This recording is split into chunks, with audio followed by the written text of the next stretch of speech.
I'm Dave Baker. And I'm Spandrew Spice. Welcome to Deep Cuts, the podcast where we pick a topic and walk you through the ins, the outs, and the nitty-gritty so you can appear like an interesting and idiosyncratic person at your next forced social function. Today's topic is... the YouTube pranksters who assassinated Kim Jong-un's brother? Who are Sidi Aisha and Don Thi Huang? Well, they're two young women who were approached by a man purporting to be a YouTube prank show producer. This man convinced these two girls to become linchpin figures in a global power play between the descendants of Kim Jong-il.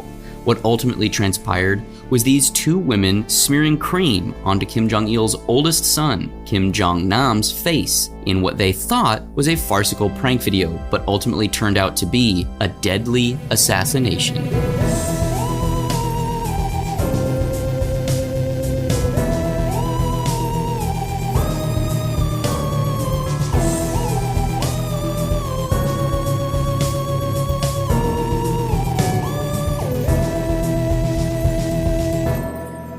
Act 1. A dynasty so clean. Family. It's the unbreakable bond that ties so many of us together. It's a simple word, standing in for a complex network of emotions and connections. And no family is more complex than the family at the head of one of the world's most fascinating and oppressive cultures. The family in charge of charting the course of North Korea. Kim Jong-un is the current supreme leader of the Democratic People's Republic of Korea. He's the son of Kim Jong-il and the grandson of Kim Il-sung, the country's first supreme leader. It's this dynastic connection to these two other men that has inarguably defined every waking moment of Kim Jong-un's life. The young man has lived his entire existence either in shadow of or in the spotlight of a dictatorial power that has caused discussion all over the globe. Kim Jong-un has been the leader of North Korea since December of 2011, when his father finally died, and he was installed as the ruler of a communist state with an ironclad grip on the lives of its people. His past is shrouded in secrecy. Only the faintest of details have squeaked out about his upbringing, his personality, and his personal beliefs. Despite being born and initially raised in Pyongyang, the boy who would eventually become the single most important person in modern North Korean history spent much of his formative years in Bern, Switzerland. Today, he's known as a fan of basketball and for having a friendship with former Chicago Bulls power forward Dennis Rodman. But at the time, he was just an average teenager attending one of the international schools located in Bern. He's believed to have been born in the early 1980s, but with no official birth date having ever been revealed, which is strange because both of his forefathers' birthdays are not international, holidays. Are you celebrating Kim Jong-il Day today, man? Bro, dude, it's Kim Jong-il Day, bro. What are you gonna do, man? I don't know why we celebrate this here in the US and also in France, but like those little cocktail weenies are delicious. I love eating those little cocktail weenies with the giant reflector black old person sunglasses and weird pompadour haircut on them. God, it's my favorite tradition for... They're made out of black licorice, which you wouldn't think would work, but it does somehow. It so does, yeah. I will say I'm really glad that Kim Il-sung's birthday is a much more stated affair, because if there were two national holidays that are like wilding out the way Kim Jong-il Day is, I don't think I could handle it, bro. Yeah, it would just be too much. Like, you can't have Christmas every day. Like like when you're a kid, every kid wishes that Kim Jong-il Day was every day. But then when you get older, you're like, it's more special because it's just the one time a year. And Kim Il-sung Day is like a really nice respite, you know? It's you get to tour the Hall of Wonders or whatever the fuck that thing is. Do you know what I'm talking about?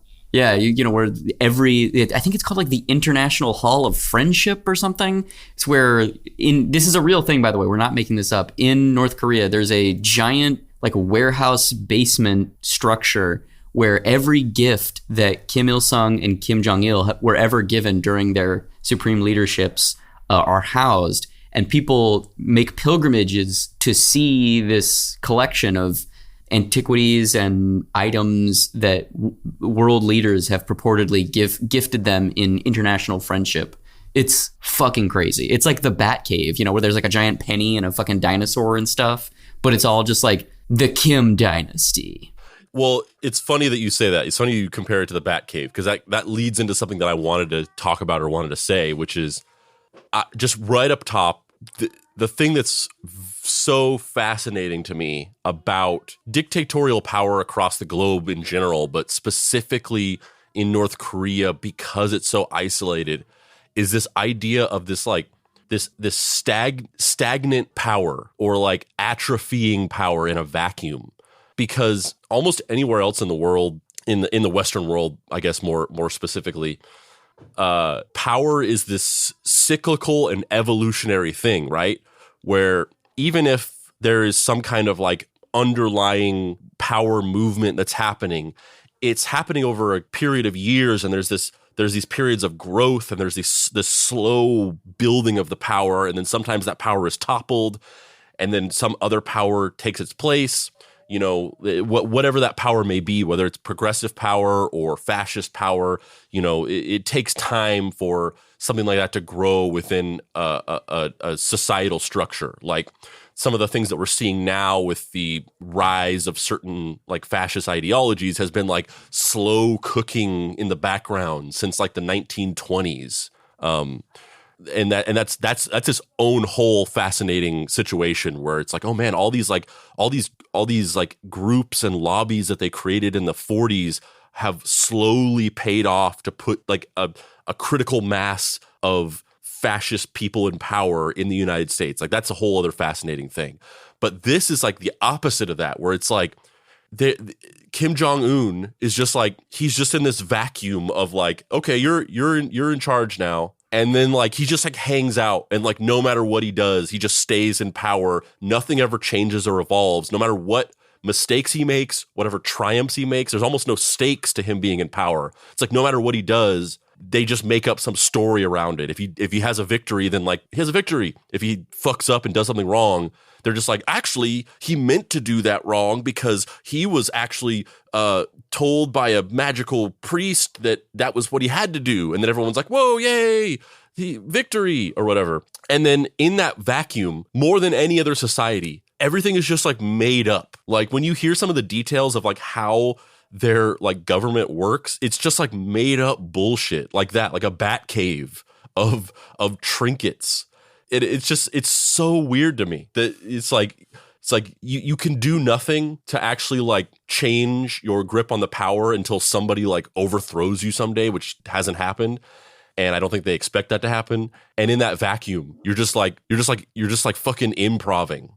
It's so this dovetails into another thing. Last week I watched the Vice documentary about North Korea, where Shane, what's his face, the main guy from Vice, went and yeah, that's just crazy. Yeah, where he goes into that office, and they're just like pretending like they're working on their computers, and there's a guy just standing there staring at the Google homepage. Yeah, and like some of the stuff he describes in that documentary is like, there's whole workforces of people who are training their entire lives. They're studying English. They're, preparing to be almost kind of like cultural envoys or cultural attachés. But they're also training to make sure that outsiders don't get an accurate view of what life is like in North Korea. So these guys that get assigned to them as like cultural exchange ambassadors are also kind of like their bodyguards, and they have to make sure they don't go anywhere. But they get all these privileges because they are, shepherding them like, oh, we're all going out to dinner. I'm going to eat all this food with you. Oh, we're going to do karaoke. I'm going to smoke cigarettes with you. So the whole time, these like governmental operatives are almost in this like Kundalini yoga, like, Bikram yoga, like crazy, like trance of just pure joy, because their entire life is abstinence, waiting for someone else to come in so that they can binge on excess to prove what their culture has, and how magnificent the supreme leader is. And it's so crazy in the footage of, like them singing, I don't know, whatever, Anarchy in the UK, while smoking cigarettes together drunkenly is just like, it's like looking into a time portal to like the 1950s. And I think that documentary is actually kind of in a bad faith in some ways. Like that documentary is so blatantly from a Western point of view. Not that I'm saying they need to be like, well, actually, Kim Jong-il and Kim Jong-un, they're doing some cool stuff. I'm not saying that. But like everything is just like, these people are stupid. This is bad. This is horrible, which it is. But there's a way to position that argument to make it more humanist and not just like almost xenophobic in some ways. Oh, yeah. I mean, Yeah, no, I mean, you're talking about Vice. Vice is like this company that's built around not journalistic objectivity, but like ratcheting up sensationalism around crazy stories to generate, like they're the original, like Vice is literally the OG of turning news into social media clickbait. They were like the people that invented that. But there were certain points in that documentary that I was very fascinated by, and other stuff that I was kind of like, I don't know, guys. I don't know about how you're handling this. But yeah, the North Korean, the whole no-ko sitch, this whole situation of North Korea, it's pretty crazy. You know what I mean? Yeah. There's a cross section between like, there's a Venn diagram of like, there's some really fucked up shit going on over here. And then like, there's like terrible leadership and horrible crimes against humanity. And then there's like the other circle, which is just like being shitty and racist and xenophobic against another culture. And then there's overlap there where it like one kind of excuses the other for some people. And I'm also just so curious of what, like, I feel like we have somewhat of an understanding of what life is like in some contexts in North Korea, but like, what is it like when you're just like a normal person, just like going around? Like, is it as oppressive as it seems, or are you just like, oh, I just kind of live in this like quaint village in the middle of nowhere, and like, yeah, we kind of have to scrape to get by, but like, that's kind of everywhere. Everybody's trying to pay rent and trying to, live a prosperous life. Like, what is... How extreme is it on the ground? I'm very curious about that. Yeah, and I'm sure it's a lot more like that than it's depicted in like the media. Like, to our point, it's probably not just like this fucking country that's just a concentration camp as it's sort of like depicted. I'm sure it's not exactly that, all the time, at least. Yeah, I mean, like, do they have, iPhones where they're like fucking watching YouTube all the time? Probably not, but you could make an argument that that's not a bad thing, I guess. I don't know. I don't know. Kim Jong-un has 2 older brothers and a sister. They spent much of their childhood in Switzerland, where they all lived in an apartment purchased for $4 million by the North Korean government. Kim Jong-un's classmates at the International School of Bern claimed that he was an average student and that he was given the false identity name Pak-un for his time there. They also have said that he wore exclusively Adidas tracksuits and Nike tennis shoes, which is just so funny to me. Like, this is the shit why, like, the Bible skips everything from, like, 8 to 30 for Jesus. Because knowing that the God, King, Supreme Leader of your country dressed exclusively in Adidas tracksuits just immediately is like, do I really want to follow this guy? Yeah, breaks the kayfabe. Totally breaks the kayfabe. But I kind of love the idea of him being on like eBay at like 2 a.m. in Switzerland being like, Mom, the 25th Adidas Run DMC Adidas tracksuits. The auction's ending. Mom, come on, please bid more, Mom. I love this idea. Well, and it speaks more to what I was saying before, because it's like, since the pandemic happened, my neutral outfit has become pajama pants and a t-shirt and a cardigan sweater, because like, why the fuck would I get dressed? Like, I'm not going anywhere. And getting dressed in clothes is like the out of the norm special occasion thing.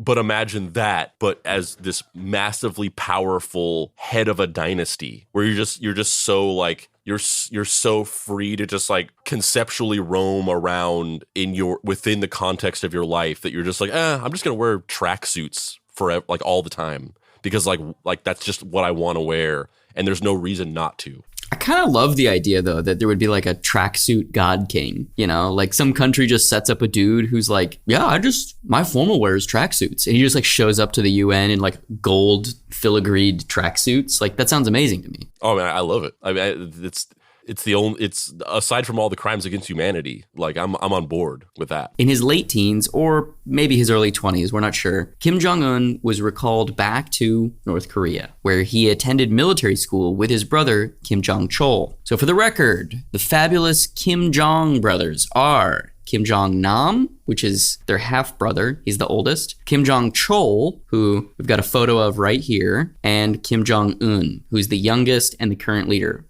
So Kim Jong-il, their father, had 3 sons, and he was kind of like trying to figure out which of the 3 of them would be the leader. And Kim Jong-nam, according to reports I read, was kind of never in the running. He always kind of had a little bit of a, I don't want to say precocious streak, but a streak where it was very clear that he was not down with North Korea. He didn't really want to be involved in the system. He was very much like, this is bullshit. I don't want this. No, Dad, I don't want to run a nation. Leave me alone. I want to paint. Dad, I don't want to run a military. I want to dance. So his second son, Kim Jong-chol, Kim Jong-il thought he was kind of weak and effeminate and not leadership material. So he also kind of was never in the running, but he went to military school to basically for them to kind of like suss out like, do you got it? No, you don't got it? Okay, never mind. And then Kim Jong-un, the youngest son, is the son that eventually ended up ascending to the throne, obviously. And they're like, all right, youngest one, third time's a charm. No, not quite there. Fuck it. We have no other options. It's either him or the daughter who actually seems competent. So definitely go with the son who's a fucking moron. Yeah, we have this tracksuit wearing fucking idiot, or just like a normal competent person, but she's a woman. Guess we're going for the goober. I mean, always go for the penis. Yeah, for sure. That's followed me throughout my life as a philosophy.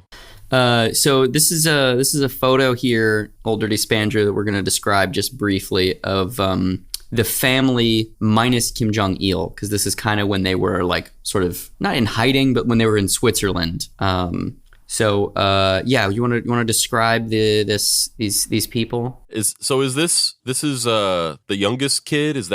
That's Kim Jong-un, the little kid? Yeah, the youngest kid here is Kim Jong-un.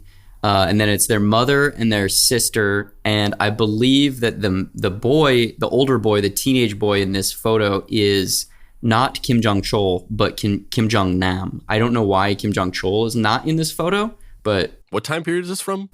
This is from when he was probably somewhere between 9 and 12, so late 80s, early 90s. Yeah. I mean, number one, similar to the Grady Stiles episode, when we looked at that picture of young Grady Stiles, I'm into Kim Jong-un's outfit.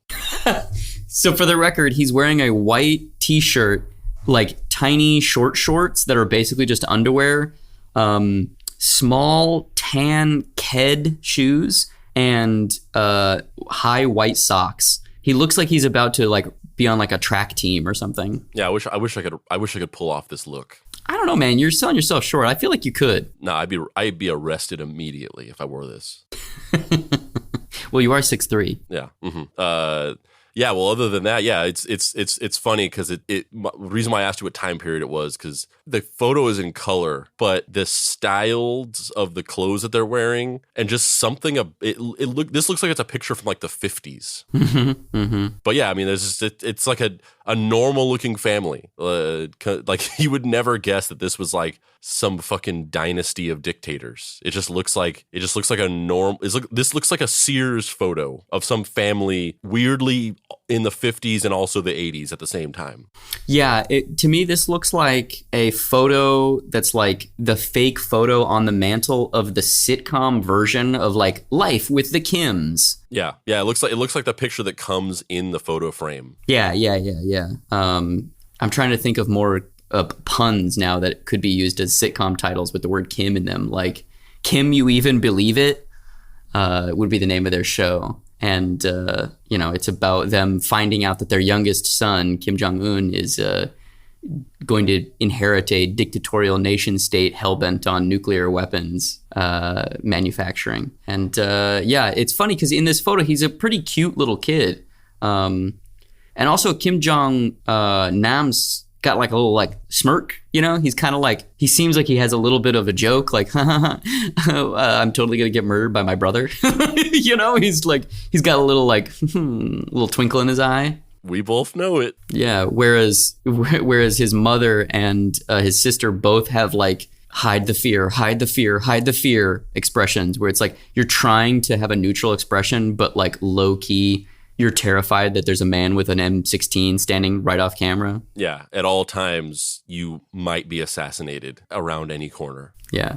I'm just so curious, like, okay, so you're in this family, you're being raised in Pyongyang, your father is the, head of state, and then one day someone comes to you and goes, I know you're 7, but we're going to give you a fake name, and you're going to go to Switzerland, and you're going to learn to speak English, and you're going to never acknowledge where you're from. You have to keep it a secret, okay? Just keep everything a secret. Cool? 2 seconds of silence. Road trip!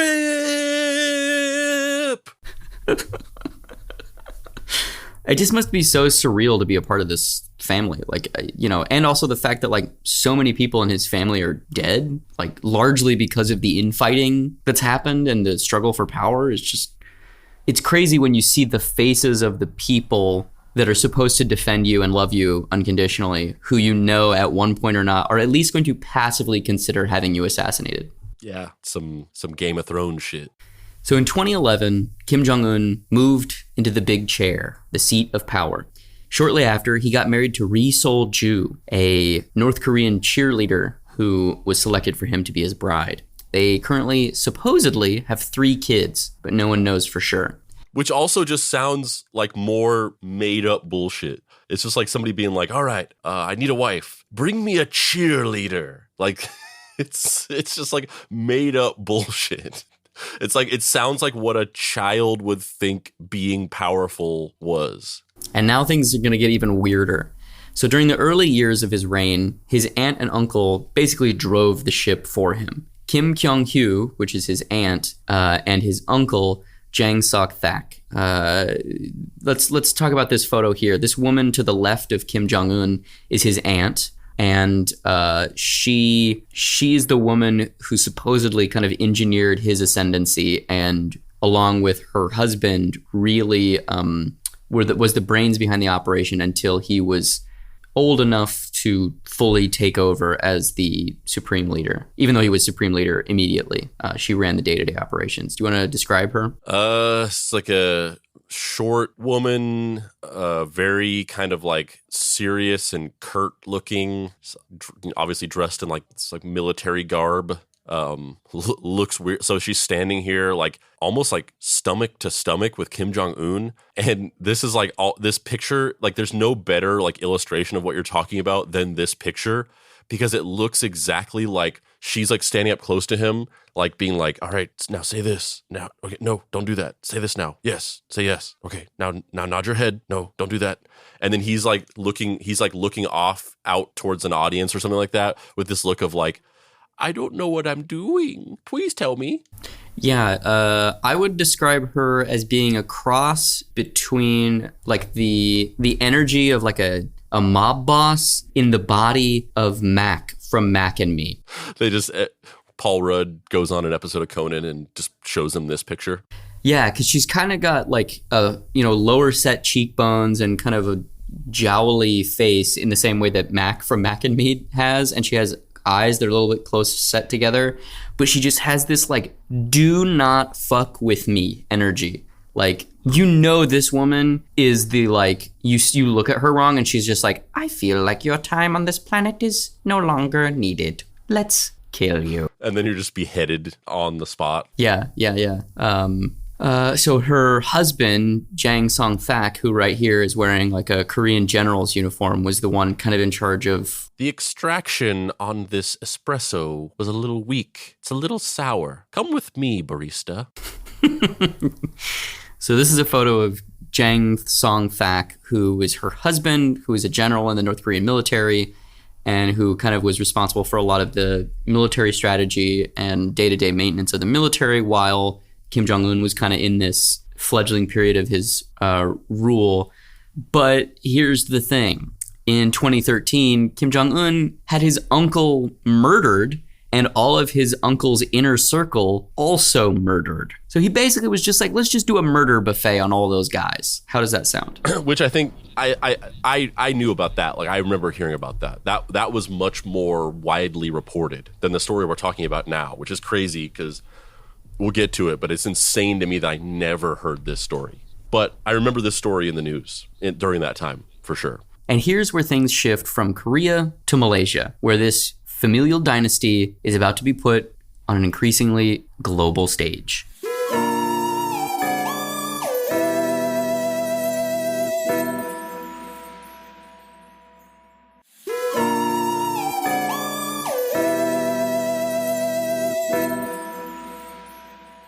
Act 2. I thought it was all a game. On February 13th, 2014, the eldest son of Kim Jong-il, Kim Jong-nam, was strolling into the Kuala Lumpur International Airport, expecting to make a routine flight. He was traveling under a pseudonym used for his own protection. He was just coming from a resort island of Langkawi. He arrived at Terminal 2 around 9 a.m., and he was expecting to take a 10:50 a.m. flight on Air Asia heading towards Macau. But he would not make this flight. So we got some photos here of Kim Jong-nam as an adult. I'm going to go first. This first photo of Kim Jong-nam, he's wearing a blue striped shirt, wearing a golf cap, and he's waving to the camera in a somewhat ebullient manner while walking through some sort of hotel doors. And I'm going to say Kim Jong-nam looks like your favorite guest star from a 1990s sitcom where he plays the kooky neighbor that's only a semi-recurring cast member. That's not fully dissimilar from what I was going to say, which is that he just looks like North Korean Dom DeLuise.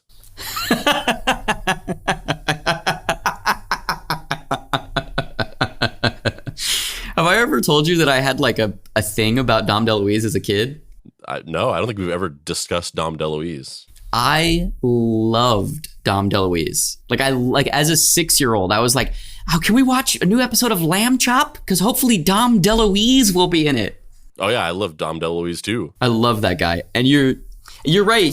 Kim Jong-nam, I can see why this guy was just like, dictatorial power? Nah, I'm good. Because he definitely doesn't give off that vibe, especially in this photo. Other stuff, I could see him being some sort of shadowy governmental type. But this photo, he's just so like, he's got his lips pursed in this very cute little smile, and he's kind of like, "Hey guys, how's it going? Thanks for taking my photo." Yeah, which is funny because it's like as we're about to get to, he meets his fate due to a fake YouTube prank, and Dom DeLuise famously was on candid camera.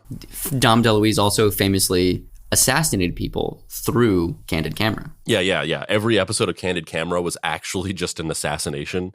So these next two photos are him. One where he's in his probably late 20s, early 30s, where he has hair, and one in his late 30s, early 40s, where that shit went south, and our boy is rocking the Picard. His T count was too high. Yeah, that's what it was. Yeah. But yeah, it's interesting because he if you just did not tell him, if I didn't know that this guy was a fucking one of the potential heirs to the North Korean dictatorship, I never would have guessed that. I would have been like, yeah, this guy like runs a jewelry store in Chatsworth or something. Well, yeah, I know. I keep harping on this, but it's the most fascinating thing to me about just the ill, or the dynasty of the ill family or whatever. The fact that like usually dictators and people in power, part of the kayfabe of rising to power and maintaining power is looking the part and having the charisma and the feel of confidence and control at all times. So it's this carefully constructed public persona that's designed to make you look badass and powerful and make you at all times seem like you're in control and you know what's happening. But for them, they don't need to do any of that stuff. They don't have to do any of this stuff in order to remain in power. So they're just like chilling. They're just fucking hanging out. They're just like, yeah, I'm just wearing some sweatpants. Like, I lost my hair, but like, whatever. No fucks, man. No fucks. As Kim Jong-nam strolled through the airport, two women approached him and abruptly smeared some type of oily substance on his face. He collapsed momentarily before stumbling downstairs, seeking medical attention. He then passed away roughly 10 minutes later. He was struck with VX, a highly dangerous and illegal chemical weapon. The two women, Siti Ayasya and Don Thi Hyung, had been hired to perform a stunt for an ongoing YouTube prank show. The man who had hired them introduced himself as Jason and Mr. Y, respectively. The first time I met James, I thought he was a really nice, funny guy, said Sitia to the National Geographic Channel. He asked if I wanted to be in a film shoot. I said, what kind of film? He said, it's a comedy show. It involves pranking people. So I thought, why not? They worked together for months. Jason would fly CT and a virtual army of other young women to different cities around Malaysia and have them pull prank after prank, smearing lotion on unsuspecting passersby. We did a lot of these pranks. We used body lotion and baby oil. That day didn't feel any different. The airport was quite busy. He said, if I gave a good performance, his boss would give me a bonus. Then he said, there he is. I asked which one. He said, the guy in the gray suit. Then he put the oil in my hands. The two women attacked this man, rubbing oil all over his face. When asked what Kim Jong-nam's reaction was, she said, the guy looked very nervous, so I ran off. Security cameras caught a chemist and 4 different witnesses in the airport watching as everything transpired. The leader, spotted smoking by the exit, has since been codenamed Grandpa. 4 of the men involved in the case got on a plane and left for North Korea promptly after the assassination. Let's talk about a couple things real quick. So a couple things about this. So number one, just to kind of like go a little bit more into detail, there's these 2 women and they are hired separately to do these prank shows. So they're not working together. They're working independently, going around and smearing lotion on people's faces on camera for YouTube pranks. Number one, it's really funny to me that this same guy who was running this operation, he met one of the women and she was like, oh, you want to hire me to do these YouTube pranks? What is your name? And he's like, my name is Mr. Y. And then he goes and he hires a second woman and she's like, oh, you want me to do these YouTube pranks? What's your name? And he's like, Jason. Yeah, Jason. My name's Jason. Like, he's like, I don't know. I panicked on the second one. I couldn't think of a cool name. I just went with Jason. And the other thing is, now we'll get into this throughout the remainder of this story, but clearly, when putting together this assassination idea, there was probably a fair amount of thought that went into basically like, how can we craft a situation where we can get 2 unsuspecting people to assassinate this guy without their own knowledge, without realizing that they're doing it? What's the easiest, most efficient way? And a lot of times when you read about like real life assassinations, they're never as like cool as the assassinations that happen in movies. Because you watch a movie and like assassinations and murder plots, they're always like very ingenious. And it's like, oh, like that's a smart way to kill somebody. And it's like really interesting the way that they like in Munich when they have they basically build these little like hand pumped guns, like 22 caliber guns that you shoot by like, it's like a little bar and you smack one end of it and it shoots a 22 caliber round out of it. And they have these bikes that have the gun built into it. So it's like the crossbar of the bike. And then they pull out the little poles to assassinate somebody, which, I mean, Munich is based on a true story, but that didn't actually happen in real life. But, somebody came up with this really clever idea for how to assassinate somebody covertly. But in real life, the actual assassinations are never as cool as that because always like the most simple kind of like dumb way of killing somebody is usually the quickest and most efficient way. So clearly they came up with this idea of like, oh, we just have to like take this chemical agent and just put it on his face and he'll die. Like that's all we need to do. So how do we reverse engineer a scenario where somebody can go up and smear something on his face to kill him?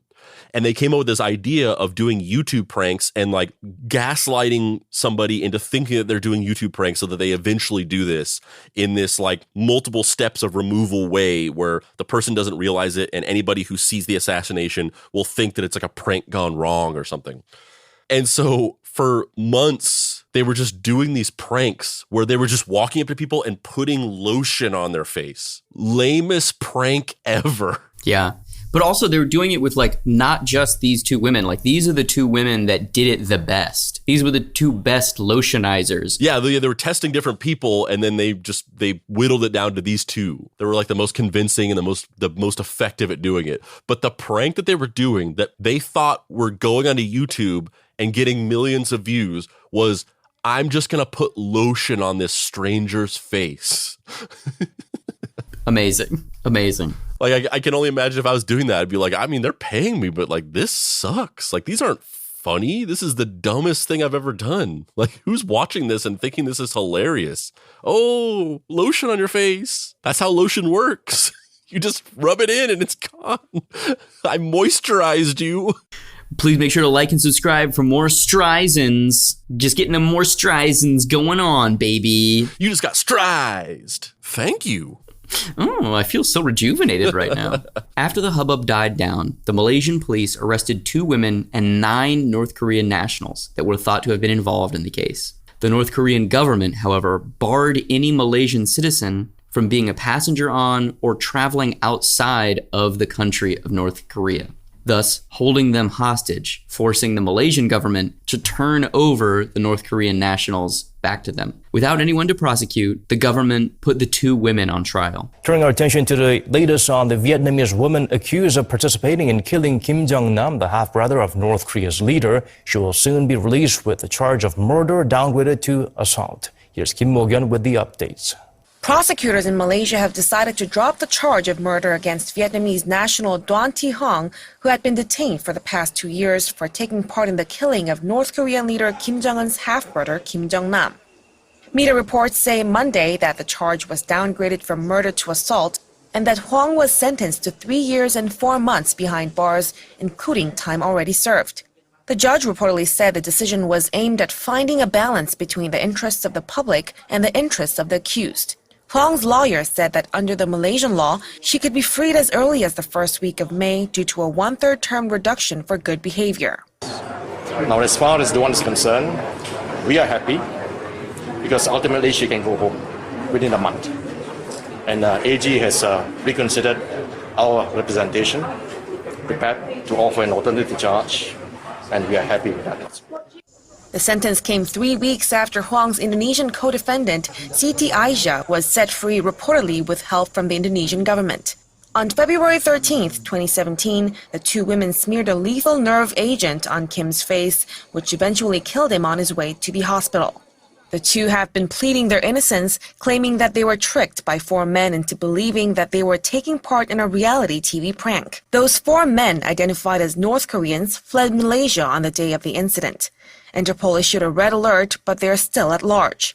It's understood that the North had ordered the assassination of Kim Jong-nam, who was seen as a threat to Kim Jong-un's power, but Pyongyang has denied it. Kim Mo-gyun, Arirang News. So, as you saw as you heard in the news footage, they basically didn't have anybody else to put on trial, so they put these 2 women on trial. It was this huge media circus. Everybody was like, "Oh my God, they're murderers." No, they're not. They just didn't know what they were doing. They were just pawns in this, like everyone else. Blah blah blah blah blah. Goes on. The woman whose interviews segments were quoted earlier in the episode was helped by the Indonesian government. She got off without a murder charge, but the Vietnamese woman, Doan Thi Huong, was originally sentenced to 3 years, and she served a good chunk, not all of it, but she served a chunk of it, and then eventually the charges got reduced and she was let go. Which has just got to be so fucking surreal to know that you like played a part in this dynastic sibling rivalry and you fucking murdered someone, and it's going to be with you for the rest of your life over like what you thought was like $100 for a YouTube show. Like, it's just so weird. Yeah, I mean, it's like that is like your whole life, and also perception of reality shifting in a second. Like you went from just thinking, like just being like, I don't know, like they're just paying us to go around smearing lotion on people's faces. It's real weird, but like, I guess it's a living. Like, I guess I'd rather be doing this than working at Kinko's or something, like helping people make photocopies for minimum wage or something like that.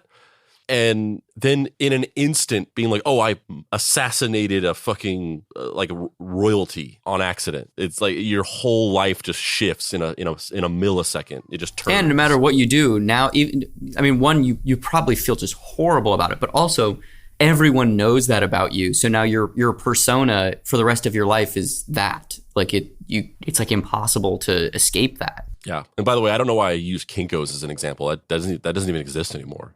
Yeah. The thing that I'm really curious about this that I didn't see anybody covering in any of the news stuff that I was watching to prepare for this is like, how did they not get VX on them? Because they had it in their hands.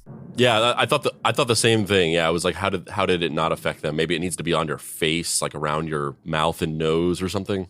I don't know. All I know is they both were tested and neither of them had it. There was residue on it on their clothes, but neither of them were. Yeah, I'm sure that the people who hired them to do it didn't care if they, like, them potentially dying from it was probably like an acceptable part of the plan. Yeah, but you still need them, you know, speaking from a strategic point of view, like you need them to be able to carry out the thing before dying. So it's just like a crazy situation that, like, if you had just scratched your nose while walking towards him, you would be dead right now. Yeah, and they had no idea. It's crazy. What's even wilder to me, this is my favorite part of this story, and I'm so excited to watch this with you.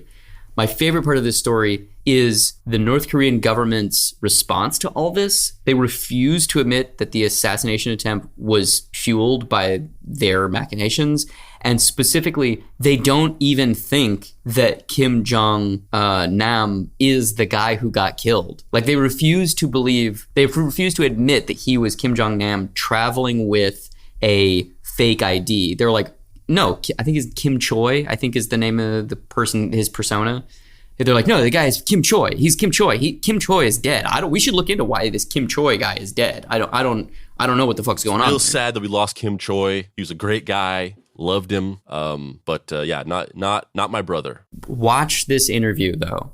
I'm so excited for you to see this fucking guy, because this guy is my favorite character in this whole thing. He is cuckoo pants.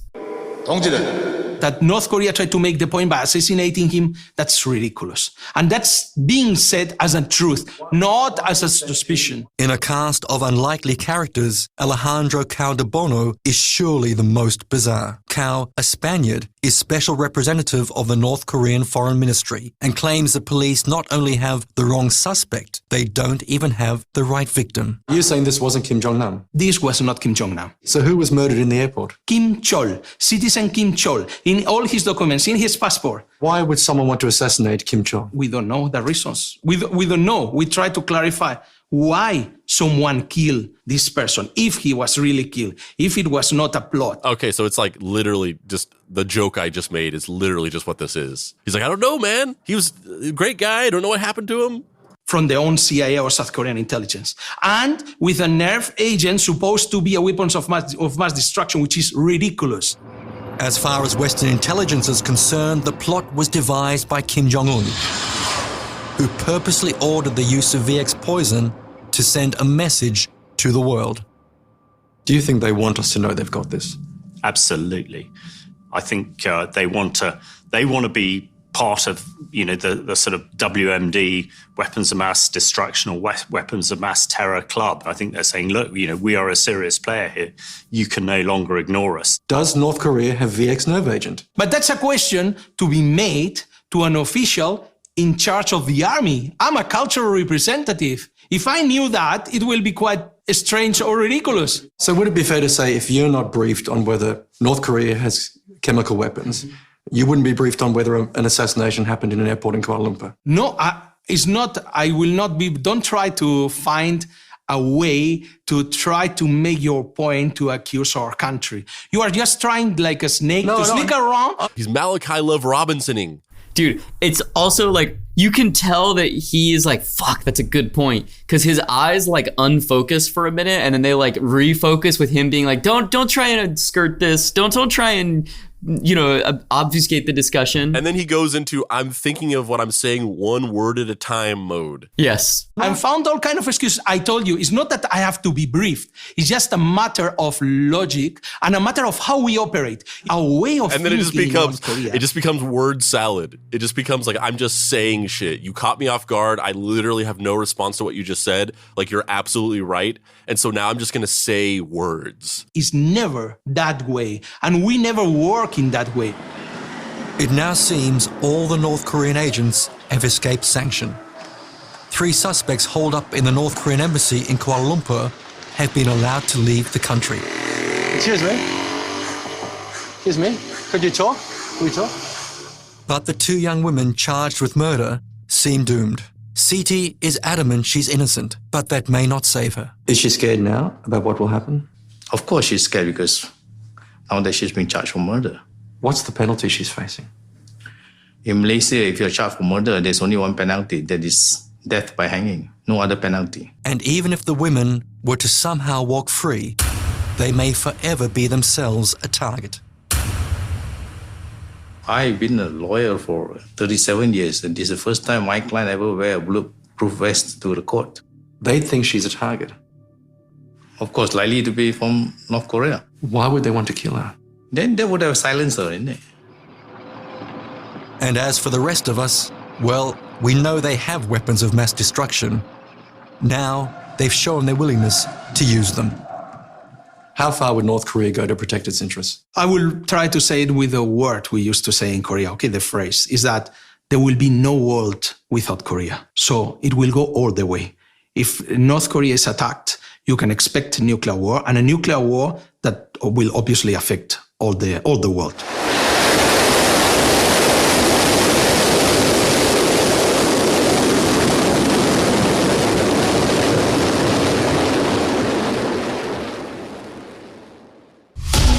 That shit's real funny until he's like, oh, and by the ways, we're gonna nuke everybody, so just be like a chill guys, okay? Because I love dictators, they're pretty cool guys, but also we're gonna fucking kill everybody.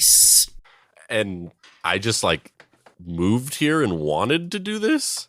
Yeah, I immediately after watching that clip with him, I'm like, do we have to do an episode on this guy? Because this dude is crazy. I wasn't like born in this country and then just kind of like happened into this position. Like I came here and was like, where's my uniform, bruh? He was just like, y'all got those nuclear weapons? Because I definitely want to lobby for you. I also like the idea, and I like the idea. I don't like the idea, but it's funny that Kim Jong-un was like, all right, we gotta fucking assassinate him. He's gotten too big for his britches. We gotta take him out. And his operatives were like, all right, we'll just walk up to him and like stick some deadly nerve agent into his face at the airport and walk away. And he's like, all right, that sounds good. Yeah. But could you like remember that show Punked with Ashty, my boy Ashty? I love that show. There's nothing like that anymore. Or like the Jamie Kennedy experiment. Remember that? That show was fucking dope. So what your plan, the thing you just said, but can you make it like a punked thing? And they were like, well, I guess. Yeah, I suppose. And he's like, all right, cool. Just do what you said. Kill him, of course, obviously. Stick those stuff in his face or whatever you said, but make it a punked thing. They're like, all right, we'll do it. It's like, it's not even in the top 10 weirdest things you've asked us to do, so I'm not even going to question it. This story is just so insane to me. Like, it doesn't feel real. Like, nothing about this seems like a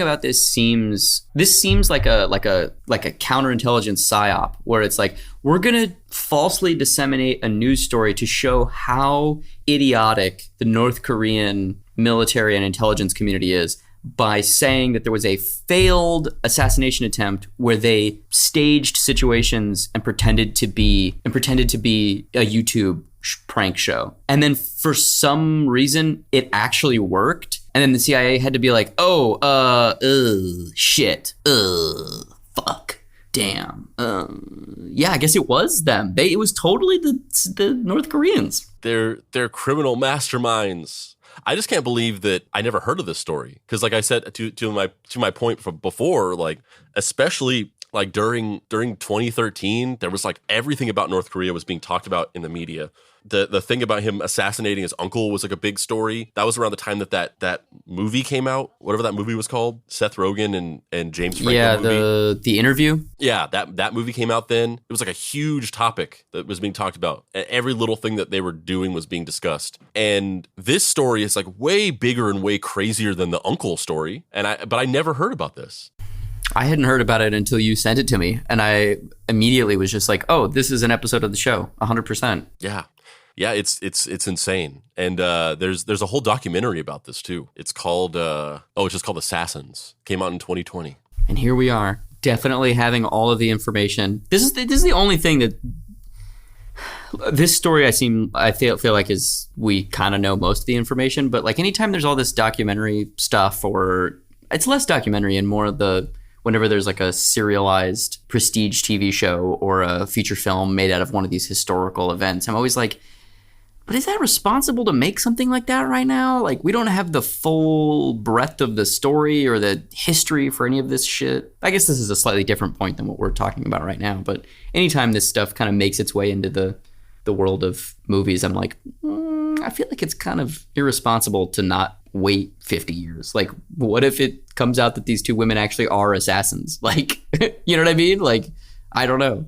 Yeah, and especially because like we turn around and like make things into movies like a second later now. Like everything's just like, oh, this is getting adapted into a fucking docuseries on Netflix, and it's like to your point, it's like we likely don't know fucking half this. Like in the MK Ultra episode, like everything we know about MK Ultra is like 20% of what there actually was about it, and it's been decades. So now it's like this is kind of what we know about it. So let's talk about it. But like you imagine like making some movie about MK Ultra back in the 70s when they first came out with the information and just presenting that like all there is to know about it. Yeah, and that shit happens like every day now. You know, like what's the life expectancy of that Elizabeth Holmes TV show, right? You know, her life isn't over yet. What if she does something equally as bad? You know what I mean? Like, who's to say where all that shit is going? Yeah, I mean, the story wasn't even over yet. Like that show came out, a documentary and a narrative TV show came out, and then after that, she like tried to flee the country whenever she was given a prison sentence. Like they didn't even wait for like the story to finish. Well, look, all I have to say is I am really thankful that I am not a North Korean citizen. I'm doubly thankful that I'm not a part of the North Korean familial Kim dynasty. And it's very scary to me that the kind of undercurrent to all of this is how easily it is to manipulate people with just a small amount of money and purported platform, you know? I have a YouTube channel with 50,000 followers. Want to kill someone? Like, that's not literally what happened, but that's also not that far from what happened. Like, you dangle these little carrots in front of people and you can manipulate them in startling ways. Yeah, it is kind of like an extreme over the top example of how the power imbalance of fame works everywhere, and particularly in the United States. Like, this is like if you wanted to blow like how addicted we are to celebrity on social media out into like this extreme example for illustrative purposes, it would be this story, especially specifically about like prank videos. Like this is something that we didn't touch on, but like I hate prank videos. They're just fucking terrible. It's like going around and just like thinking that you can like go and just like mess with people and like invade their personal space and like force them into becoming subjects in your content so that you can get views is just one of the scummiest things that is like one of the scummiest things that's just like accepted and fine, and people like are fine with it happening. Yeah, and it's the only thing I can say is like, if this is where we're starting in 50 years, are we gonna, or not even 50, in 10 years, are we gonna do one of those like there's an assassination via TikTok guy asking someone what their body count is, you know, like, you know, how much do you pay for rent, and can I stab you, man on the street style? Yeah, or it's just like those videos where it's like this guy at a park and he walks by and he's like take $10, or if you pass it forward, I'll give the next person $20. And then it's a montage of that, of like, look how good people are. They keep paying it forward. And then one guy eventually gets $1,000. And the moment he touches the money, he dies. It's like, gotcha, bitch. Assassination via cultural goodwill, motherfucker. All of you people are complicit in this assassination. When you paid it forward, you were paying forward death. Well, Spandrew, do you have any closing thoughts on this guy? Any points that we haven't made that you want to get to? Yeah, I don't know. I mean, it's a really crazy story that I can't believe I never heard of before. And we talked really a lot about my thoughts on like just how crazy the North Korean military and government are, and the fact that like this cockamamie plot was just born out of the weird stagnant vacuum of power that exists in the country. I really don't think there's much more I have to say about that. I just think it's a fucking crazy story. And also, I hate prank videos. And I think that if we weren't so obsessed with like getting views on content that we would go out and like fuck with people, then there wouldn't have been room for something like this to be able to happen, because you wouldn't have people so willing to like do weird bullshit for money or some semblance of like recognition or fame or celebrity. But yeah, other than that, I just think it's a fucking crazy story. Well, on that note, I'm Dave Baker. And I'm Spandrew Spice. This has been Deep Cuts. You can find me on the internet at heydavebaker.com. Spandrew, where can people find you? You can find me hanging out in my sweatpants and just like ordering assassinations just left and right daily. Anyone who crosses me, it's like, go prank him, bro. Gotta go prank him. That guy was a little rude to me in the checkout line at Starbucks. Gonna get pranked. About to get pranked, bro. And you can't find me on social media because I don't use social media, but if you want to pay your respects to the dear beloved Papa Pricey, you can go to his website, dapricerights.com, and get his book, Deadbolt AI Private Eye. You can follow us on social media by going to Facebook, Deep Cuts Podcast, join the Facebook group, Deep Cuts Podcast Facebook group, where we talk about the show and make memes. You can follow us on Instagram at Deep Cuts Pod. You can join our Discord server, bit.ly.com/DeepCutsDiscord, where we talk about the show, make memes, play games, and other kinds of stuff. You can also follow us on TikTok at Mystery Treehouse, and you can go to our website, deepcutspod.com, click on the shop. You can get hats, t-shirts, and other cool stuff, other cool merch. And you can go to youtube.com/deepcutsdeathpranks and see all of our amazing assassinations.